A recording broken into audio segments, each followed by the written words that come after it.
Hello everyone. So we are back with another video from our history lesson nationalism in Europe. So basically बेटा अगर अभी तक मैं देखूँ तो हम लोग इसमें काफ़ी कुछ पढ़ चुके थे नेशनलिज्म इन यूरोप के बारे में, फ्रांस के बारे में हम लोगों ने पढ़ लिया था, ऑस्ट्रियन हंगरियन एम्पायर वगैरह इन सब के बारे में हम लोग पढ़ चुके थे ऑलरेडी, राइट। ग्रीस वगैरह की स्टोरी हम पढ़ चुके थे। सो कमिंग फर्दर अब हमें क्या पढ़ना है, अब हमें मेजरली 3 कंट्रीज़ के बारे में पढ़ना है। That is unification of Germany, कि जर्मनी कैसे बनाए, इटली कैसे बनाए और ब्रिटेन कैसे बनाए। ओके, तो 3 अब हम लोग का चैप्टर कितना बाकी है, हमें केवल 3 कंट्रीज़ पढ़नी है, जर्मनी, इटली और ब्रिटेन के बारे में। और अभी तक हम लोग क्या पढ़ चुके हैं, फ्रांस की स्टोरी कंप्लीट है, हमारे पास ग्रीस की स्टोरी कंप्लीट है, ठीक है। ये सारी चीज़ें हम ऑलरेडी पढ़ चुके हैं। तो एज कमिंग टू हम लोगों ने कल वाली क्लास में क्या पढ़ा था कि रोमांटिसिज्म क्या होता है, अभी ये जो हंगर और हार्डशिप की वजह से कैसे जर्मनी के अंदर, प्रूशिया के अंदर रिवॉल्ट होने लगे थे, है ना। 1848 के रिवॉल्ट के बारे में हम लोग पढ़ रहे थे। ओके, तो 1848 के रिवॉल्ट ही हम लोग वापस से आज भी पढ़ने वाले हैं, बट उसको बहुत अलग तरीके से पढ़ने वाले हैं। इसको देखो, समझने की कोशिश करो कि मैंने कल आपको जो 1848 का जो रिवॉल्ट पढ़ाया था वो क्या था। उस रिवॉल्ट के अंदर जो पुअर पीपल थे वो लोग रिवॉल्ट कर रहे थे because they wanted food to eat, क्योंकि उस टाइम पे उस टाइम पे सिचुएशन ऐसी थी कि पॉपुलेशन बहुत ज़्यादा इंक्रीज़ हो गया था। पॉपुलेशन इंक्रीज़ होने की वजह से अनएम्प्लॉयमेंट आ गया था, क्रॉप फेलियर हुआ था वहाँ पे, तो लोग काफ़ी ज़्यादा भूखे थे, परेशान थे। ओके, तो इसके लिए उन्होंने क्या किया था, रिवॉल्ट किया था। और जो लुइस फिलिपी वहाँ पे राजा थे उन्हें भी वहाँ से डरा करके भगा दिया था, राइट। तो ये हम ऑलरेडी वहाँ पे पढ़ चुके हैं, ठीक है। अब हमारे पास यहाँ पर और सुपर हीरोज़ भी हैं। हमारे पास जो मिडिल क्लास थी उसे ऐसा लगता है कि भाई ये एक अलग ही सिचुएशन है जिसका प्रॉफिट हम उठा सकते हैं। अब उन्हें प्रॉफिट कैसे लगता है समझना है मेरे साथ में। कंट्री की सिचुएशन देखो, कंट्री की सिचुएशन क्या थी। लुइस फिलिपी जो एक कॉन्स्टिट्यूशनल मुनार्क था वो वहाँ से हटा दिया जा रहा है। लोग पहले से बहुत ज़्यादा गुस्सा है, वो ऑलरेडी जो मुनार्क है उससे बिल्कुल खुश नहीं है, उसे हटाना चाहते हैं, राइट। तो अब मिडिल क्लास हमेशा क्या चाहती थी, मिडिल क्लास यही चाहती थी कि जो सारी पावर्स है वो हमारा, मतलब लाइक एक वापस याद करो, लिबरल्स जो थे, जो मिडिल क्लास थे, वो क्या चाहते थे, उन्हें गवर्नमेंट बाय कंसेंट चाहिए था। उन्हें ऐसी गवर्नमेंट चाहिए थी जो सभी को इक्वालिटी दे, राइट। अब उन्हें एक अपॉर्चुनिटी मिली, तो इसीलिए उन्होंने भी क्या किया, एक और रेवोल्यूशन, उसी सेम टाइम के अंदर उन्होंने भी एक रेवोल्यूशन स्टार्ट कर दिया, ठीक है। और उसका नाम वो रेवोल्यूशन बाय लिबरल्स हो गया। अब बेसिकली इसको वापस से बहुत अच्छे से ढंग से समझने की कोशिश करना, बिल्कुल कंफ्यूज मत होना। 1848 में रेवोल्यूशन बाय द लिबरल्स जो था, ये एक और रेवोल्यूशन था। इससे पहले भी हम रेवोल्यूशन पढ़ रहे थे, ये एक और रेवोल्यूशन था। मतलब स्टोरी समझ आइए, 1848 के अंदर 2 रेवोल्यूशन चल रहे थे। एक रेवोल्यूशन जो था that was a revolt of poor unemployed peasants and workers, ये किंग के थ्रू था। और एक और जो रेवोल्यूशन था it was led by the educated middle class. याद करो, एजुकेटेड मिडिल क्लास के बारे में मैं कब से समझा चुकी हूँ तुम्हें कि एजुकेटेड मिडिल क्लास की बेसिक डिमांड क्या थी, कॉन्स्टिट्यूशन बाय कंसेंट, जहाँ सभी को इक्वल राइट्स मिले और जो राजा हो उसकी पावर को कंट्रोल करने वाला कोई हो। Okay, that is a constitution, a parliamentary form of government with national unification. National unification को कैसे समझोगे कि अभी जो देखो जर्मनी है, अभी तक हम लोग जर्मनी के बारे में नहीं पढ़ रहे हैं क्योंकि अभी तक हमारे सामने जर्मनी नहीं आई, अब हमारे सामने जर्मनी आने वाली है। तो बेसिकली अगर मैं इसको पुराने टाइम से याद करती हूँ तो बेटा जर्मनी नाम की कोई कंट्री एग्जिस्ट नहीं करती थी। उस टाइम पे प्रूशिया हुआ करता था, ठीक है। और प्रूशिया भी कैसा हुआ करता था कि ये प्रूशिया है, इसका कुछ पार्ट डेनमार्क के पास था, कुछ ऑस्ट्रिया के पास था और कुछ फ्रांस के पास था, ठीक है। और ये जो रिमेनिंग पार्ट था ये किसका था, प्रूशिया का। ओके, तो ये हम आगे चैप्टर के साथ में समझते जाएंगे, इसमें कंफ्यूज मत होना। सो बेसिकली अभी हमें क्या पढ़ना है, हमने क्या पढ़ा है उसको लिंक करने की कोशिश करो। हम लोग 1848 का रिवॉल्ट पढ़ रहे थे कि भाई वहाँ पे खाना वगैरह नहीं था, अनएम्प्लॉयमेंट था, तो लोगों में कैसे रिवॉल्ट आ जाता है, ठीक है। लोग कैसे राजा को हटाने की कोशिश करते हैं, तो उसी को अपॉर्चुनिटी देखते हैं एजुकेटेड मिडिल क्लास, ठीक है। और वो उस टाइम पे वो भी एक रिवॉल्ट कर देते हैं जो, और उनकी रिवॉल्ट की डिमांड क्या थी, दोनों की डिमांड्स आपको पता होनी चाहिए। इन्होंने रिवॉल्ट किया क्योंकि इन्हें खाना चाहिए था, इन्हें जॉब्स चाहिए थी। इन्होंने रिवॉल्ट किया था क्योंकि इन्हें एक लाइक बोलते ना कॉन्स्टिट्यूशनल फॉर्म ऑफ गवर्नमेंट चाहिए थी, और जो भी डिस्ट्रीब्यूटेड पार्ट्स थे जर्मनी के, अब ये उन्हें कैसे चाहिए था, एक नेशनल यूनिफिकेशन के साथ में चाहिए था। मैंने बताया था ना नेशन स्टेट्स, ये लोग नेशन स्टेट की, हम लोग स्टार्टिंग से बात कर चुके हैं कि नेशन स्टेट क्या था, तो ये नेशन स्टेट्स की डिमांड कर रहे थे। ओके, सो कमिंग फर्दर, अब देखो यहाँ पे क्या चीज़ आ रही थी, जर्मनी का रिवॉल्ट आ गया। अब हम लोगों ने पहले देख लिया कि भाई रिवॉल्ट चल रहा था 1848 में पुअर पीपल का। अब हम लोगों ने देखा रिवॉल्ट ऑफ लिबरल्स। तो लिबरल्स जो थे वो क्या चाह रहे थे, जर्मनी को बनाना चाह रहे थे। मैंने बताया अभी तक प्रूशिया डिस्ट्रीब्यूटरी पार्ट था जर्मनी का। अब वो चाहते थे कि पूरा नेशन स्टेट बन जाए, पूरा जर्मनी बन जाए। तो इन्होंने फर्स्ट वेव क्या होता है जर्मनी को यूनाइट करने का, जो क्या हो जाता है फर्स्ट वेव जो हो जाता है उसका, वो सिंपली आपको समझना है कि that was a failure. See where I have written it, failure word, okay. First parliament fail, मतलब इन्होंने वापस से समझो इसको, बहुत तसल्ली से बहुत अच्छे से समझने की कोशिश करना कि अभी तक हम लोग ने क्या पढ़ा था। 1848 का रेवोल्यूशन या रिवॉल्ट जो पुअर पीपल ने लीड किया था। अब हम देख रहे हैं कि मिडिल क्लास भी है वो उसी 1848 के अंदर वो रिवॉल्ट कर देती है, और वो क्या चाहती है कि जर्मनी एक यूनाइटेड कंट्री बन जाए। ठीक है, इसके लिए उन्होंने क्या किया समझने की कोशिश करो, स्टोरी फॉर्म में समझो, बहुत अच्छे से समझ में आ जाएगा। ठीक है, अब उन्होंने क्या किया बेटा, मिडिल क्लास हमेशा क्या करती है, वो एक साथ इकट्ठा होती है। ठीक है, और ये लोग भी इकट्ठे हुए 18 मई के दिन 1848 में नियरली 831 नंबर पीपल जो थे वो एक साथ इकट्ठे होते हैं। ठीक है, और वो कॉन्स्टिट्यूशन बना देते हैं। याद करो फ्रांस में भी सेम चीज़ हुई थी, मिडिल क्लास जनरल स्टेट की उन्होंने जब मीटिंग चल रही थी उन्होंने अपनी डिमांड रखी, जब वो डिमांड पूरी नहीं हुई तो उन्होंने क्या किया, खुद को नेशनल असेंबली डिक्लेयर कर दिया। उसी तरीके से जर्मनी में मिडिल क्लास पीपल आए, ठीक है, एक साथ इकट्ठे हुए, और वो कहाँ पहुँचे, फ्रैंकफर्ट सिटी के अंदर। फ्रैंकफर्ट सिटी के अंदर भी वो कहाँ पहुँचे, सेंट पॉल चर्च में। ओके, सेंट पॉल चर्च को आप क्या बोलते हो, फ्रैंकफर्ट पार्लियामेंट भी बोल सकते हो, फ्रैंकफर्ट पार्लियामेंट या फिर फ्रैंकफर्ट या फिर सेंट पॉल चर्च। ओके, बहुत इंपॉर्टेंट 3 मार्क का क्वेश्चन है ये। डायरेक्ट क्वेश्चन आ जाता है कि भाई फर्स्ट वेव ऑफ यूनिफिकेशन जो था जर्मनी के अंदर वो फेल क्यों हुआ था, या फिर तुमसे डायरेक्ट क्वेश्चन पूछा जाएगा कि भाई फ्रैंकफर्ट पार्लियामेंट के इंसिडेंट को समझाओ। तो वापस से समझना, जर्मनी के अंदर मिडिल क्लास ग्रुप जो था वो कहाँ पहुँचती है, फ्रैंकफर्ट सिटी में, और वो जहाँ करके सभी लोग क्या करते हैं, वोट करते हैं और क्या बना देते हैं, जर्मन की नेशनल असेंबली बना देते हैं। ठीक है, नेशनल असेंबली थी, फ्रैंकफर्ट पार्लियामेंट कहाँ पर था, सेंट पॉल चर्च में। लोकेशन भी अच्छे से समझनी है हमें। ठीक है, अब ये ऑल जर्मन नेशनल असेंबली जो बनी है, इन लोगों ने क्या किया, मैंने बताया था इनकी डिमांड क्या है, इन्हें एक कॉन्स्टिट्यूशनल फॉर्म ऑफ गवर्नमेंट चाहिए। तो इसीलिए इन्होंने क्या कर दिया, 831 मेंबर्स ने कॉन्स्टिट्यूशन ड्राफ्ट कर दिया। बेसिकली बेटा जो इन्होंने कॉन्स्टिट्यूशन बनाया था, है ना, वो क्या चाहता था, वो ये चाहता था कि राजा की पावर्स जो हो वो कंट्रोल कर ली जाए।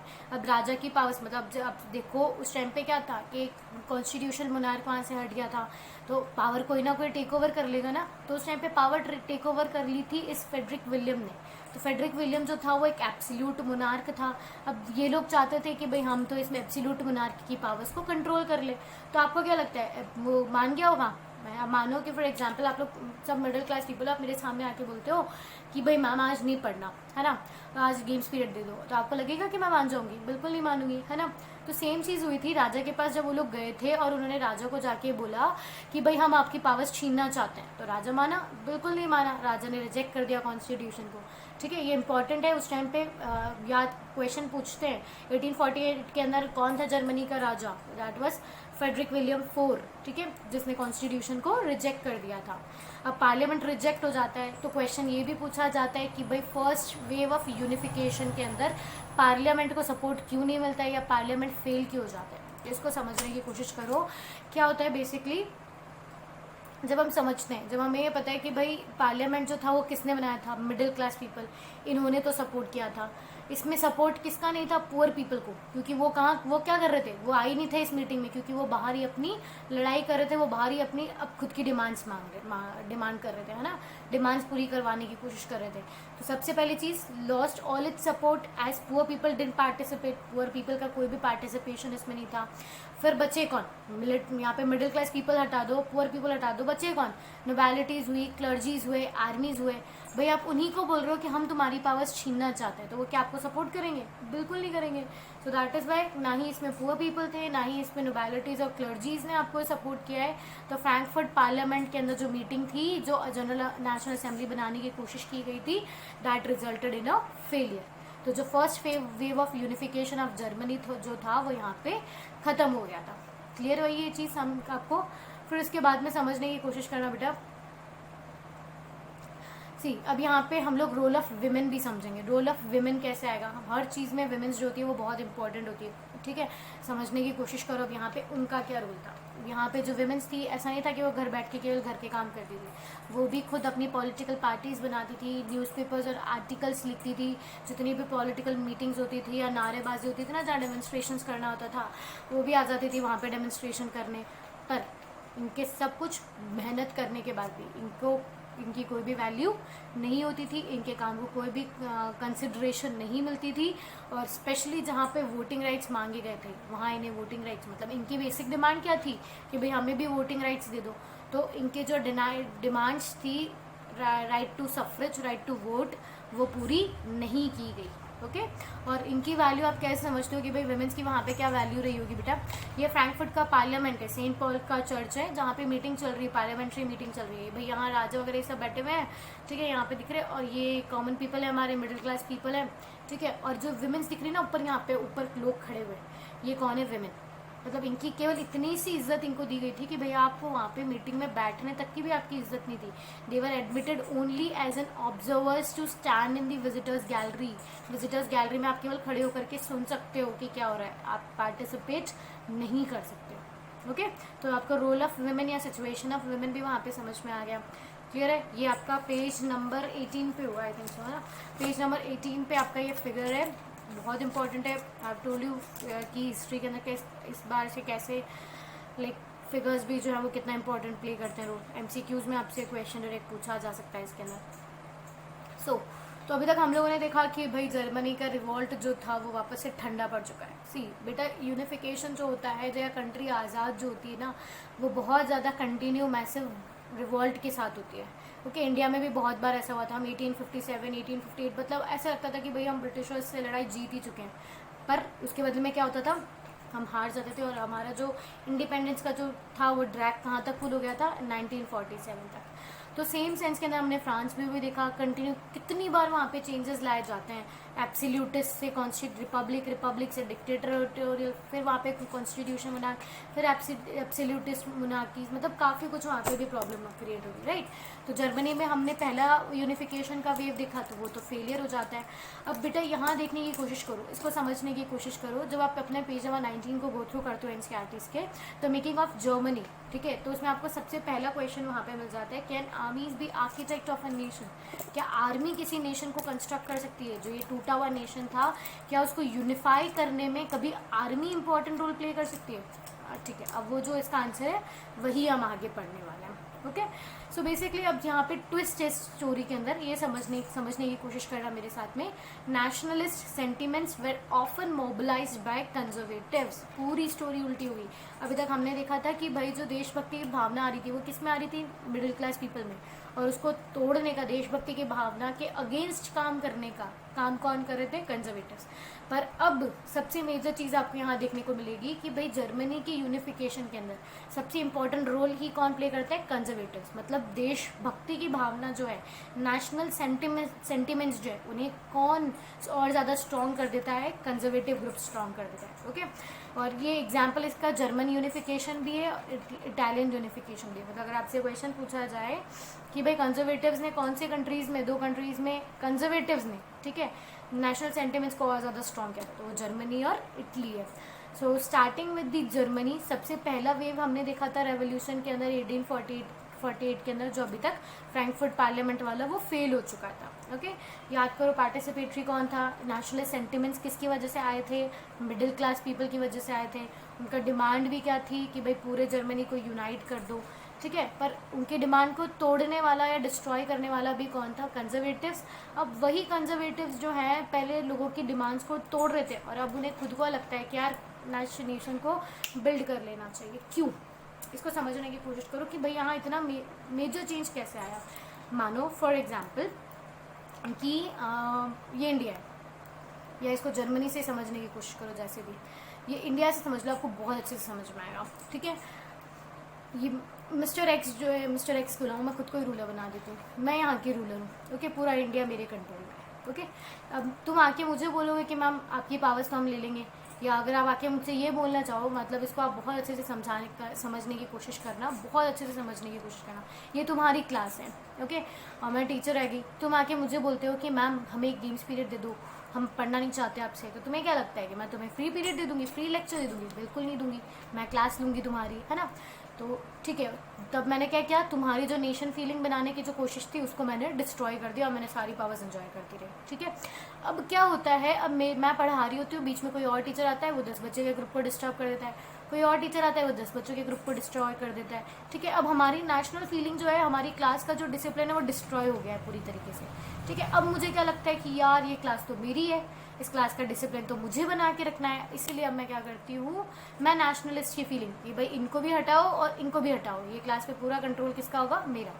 तुम्हें भी क्या लगता है कि यार पहले कुछ अच्छा तो पढ़ रहे थे, यहाँ कुछ 10 लोग कुछ और कर रहे हैं, यहाँ 10 लोग कुछ और कर रहे हैं, ठीक है, तो तुम भी आके क्या करते हो, मुझे सपोर्ट करने की कोशिश करते हो कि चलो यार ठीक है, अब ये क्या मतलब समझने की कोशिश करना बेटा कि अभी तक प्रूशिया जो था, अगर आप प्रूशिया को देखोगे, जर्मनी को देखोगे, तो उसका कुछ पार्ट ऑस्ट्रिया के पास था, कुछ पार्ट फ्रांस के पास था और कुछ पार्ट जो था वो डेनमार्क के पास था, और ये रिमेनिंग प्रूशिया था, ठीक है। तो अब यहाँ पे राजा कहता है कि भाई मतलब इसको अगर आप इंडिया से भी समझने की कोशिश करोगे तो क्या चीज़ है, मानो कि मैं इंडिया की रूलर हूँ, ठीक है, या इसको मराठास के रेफरेंस में पढ़ने की कोशिश करते हैं। मराठास रूलर्स थे, फिर बहुत सारे फॉरेन इन्वेडर्स आ गए, जहाँ मुगल वगैरह आ गए थे, ब्रिटिशर्स वगैरह आ गए थे, किसी भी मानो, ठीक है। तो उन्होंने क्या किया, अपने इंडिया को कुछ पार्ट उन्होंने मतलब छीन लिया था हमसे, मानो कि उन्होंने इंडिया का ना बहुत सारा पार्ट हमसे छीन लिया, ठीक है। अब ये जो रिमेनिंग पार्ट है, अब मैं ये चाहती हूँ कि भाई अब मैं आती हूँ तुम्हारे सामने कि आप मुझे सपोर्ट दो, आप मुझे सपोर्ट करोगे तो मैं ना पूरे कंट्री को यूनाइट करूँगी।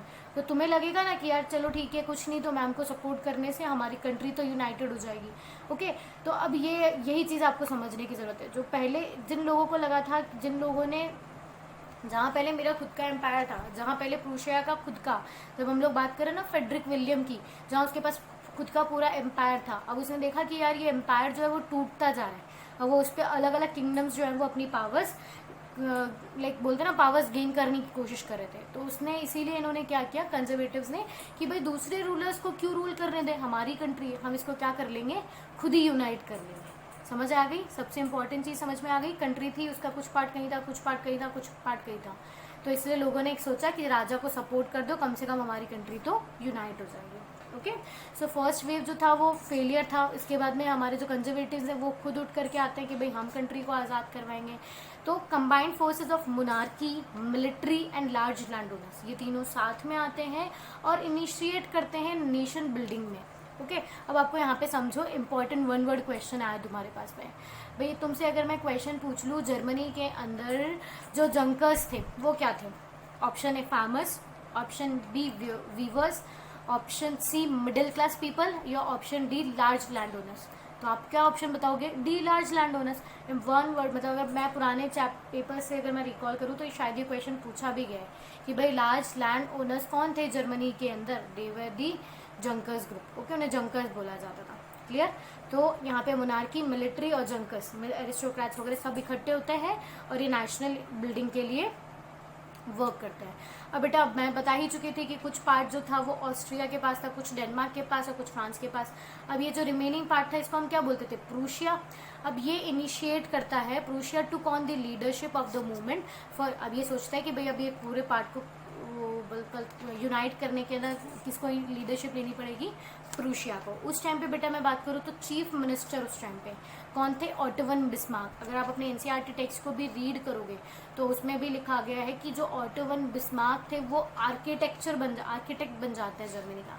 मतलब जो अभी तक जर्मनी एक टूटा फूटा था, कहीं कुछ पार्ट किसी के पास था, कहीं कुछ पार्ट किसी के पास था, अब वो उसको पूरा यूनाइट होकर के काम में लेना चाह रहे थे ना, मतलब पूरी कंट्री को यूनाइट कर रहे थे, एक नया जर्मनी बनाना चाह रहे थे। तो उस टाइम पे तो वही चीज़ यहाँ पे बोली गई है। तो आपको क्वेश्चन भी पूछा जा सकता है,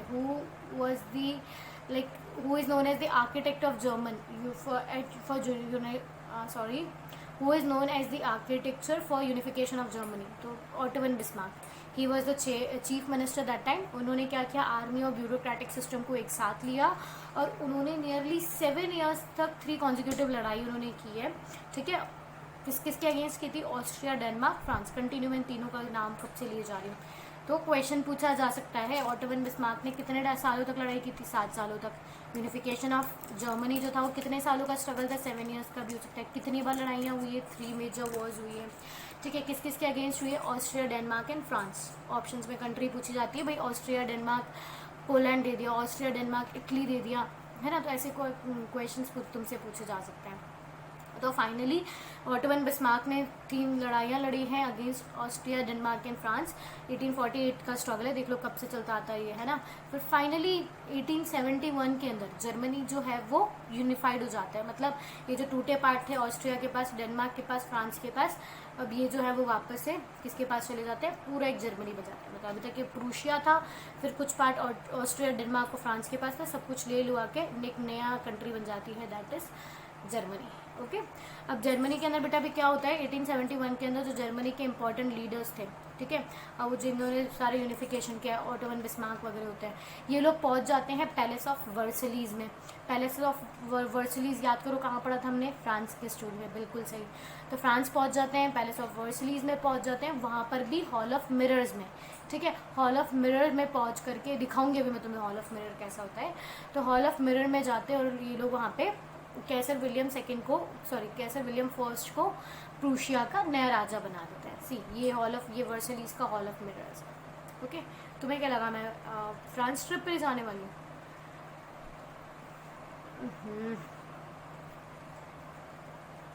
सो कैसर विलियम फर्स्ट प्रूशिया के नए राजा बना दिए जाते हैं। इंपॉर्टेंट क्वेश्चन, 1848 में राजा कौन थे? Frederick William. अब न्यू जर्मन यूनाइटेड के अगर तुमसे क्वेश्चन पूछ लिया जाए कि भाई न्यू जर्मन यूनिफिकेशन के राजा कौन है, या जर्मन यूनिफिकेशन के न्यू राजा कौन है, तो कैसर विलियम फर्स्ट रहेंगे। कोई कंफ्यूज मत होना, बहुत इंपॉर्टेंट 1 मार्क क्वेश्चन है, ठीक है। अब बेटा जो स्टेट था वो पूरा यूनाइटेड हो चुका है। अब यहाँ पे जो न्यू स्टेट इमर्ज होकर आया था वो लोगों को, दूसरों को मोटिवेट करने लगा था। और अब ये मॉडर्नाइजेशन, अब मतलब इसने खुद को एक कंट्री तो बना ली थी, पर अब क्या होगा? कंट्री को डेवलप करना पड़ेगा। तो इन्होंने modernise currency, banking, legal and judicial system जो थे वो अपने कंट्री के अपडेट करना स्टार्ट कर दिए थे। तो मैं थोड़ा सा एक ओवरऑल लुक ले लूँ कि हम लोगों ने आज की क्लास में क्या पढ़ा है कि भाई 1848 में मिडिल क्लास को एक अपॉर्चुनिटी मिलती है, तो वो क्या करते हैं? नेशनल मतलब कंट्री के यूनिफिकेशन के लिए रिवॉल्ट करते हैं। तो वो फ्रैंकफर्ट पार्लियामेंट की पूरी स्टोरी आ जाएगी कि राजा को जाके बोलते हैं कि भाई हमने कॉन्स्टिट्यूशन बनाया है, इसको एक्सेप्ट करो। राजा मना कर देता है, ठीक है, ख़त्म हो जाता है फर्स्ट यूनिफिकेशन वहाँ पे। फिर जब हम सेकेंड यूनिफिकेशन की तरफ चलते हैं तो जो ये कंजर्वेटिव्स थे इनको खुद को लगता है कि भाई यार हमें अब क्या करना चाहिए, कंट्री को यूनाइट कर लेना चाहिए। तो उस टाइम पे जो प्रूशिया के चीफ मिनिस्टर थे वो कौन थे? ऑटो वन बिस्मार्क, ठीक है। वो जाते हैं, वो अपने आर्मीज और ब्यूरोक्रेटिक सिस्टम को इकट्ठा करते हैं और वो जाते हैं 7 साल के लिए 3 लड़ाइयाँ करते हैं ऑस्ट्रिया, डेनमार्क और फ्रांस के साथ में। ऑस्ट्रिया, डेनमार्क, फ्रांस ही है ना, मुझे क्यों कन्फ्यूजन हो रहा है? हाँ एग्जैक्टली, ऑस्ट्रिया, डेनमार्क और फ्रांस के साथ में जाते हैं और वो लड़ाई लड़ते हैं, ठीक है, 7 ईयर्स के लिए। तो जब वो 7 ईयर्स के लिए अपनी पूरी फाइट वगैरह करते हो तो फाइनली 1871 के अंदर उन्हें यूनिफिकेशन मिल जाता है। कंट्री जो है वो पूरी आज़ाद हो जाती है, पूरा जर्मनी यूनाइटेड बन जाता है, ठीक है। अब यूनाइटेड जर्मन बनने के बाद में फिर वहाँ पे न्यू राजा बना दिया जाता है कैसर विलियम को।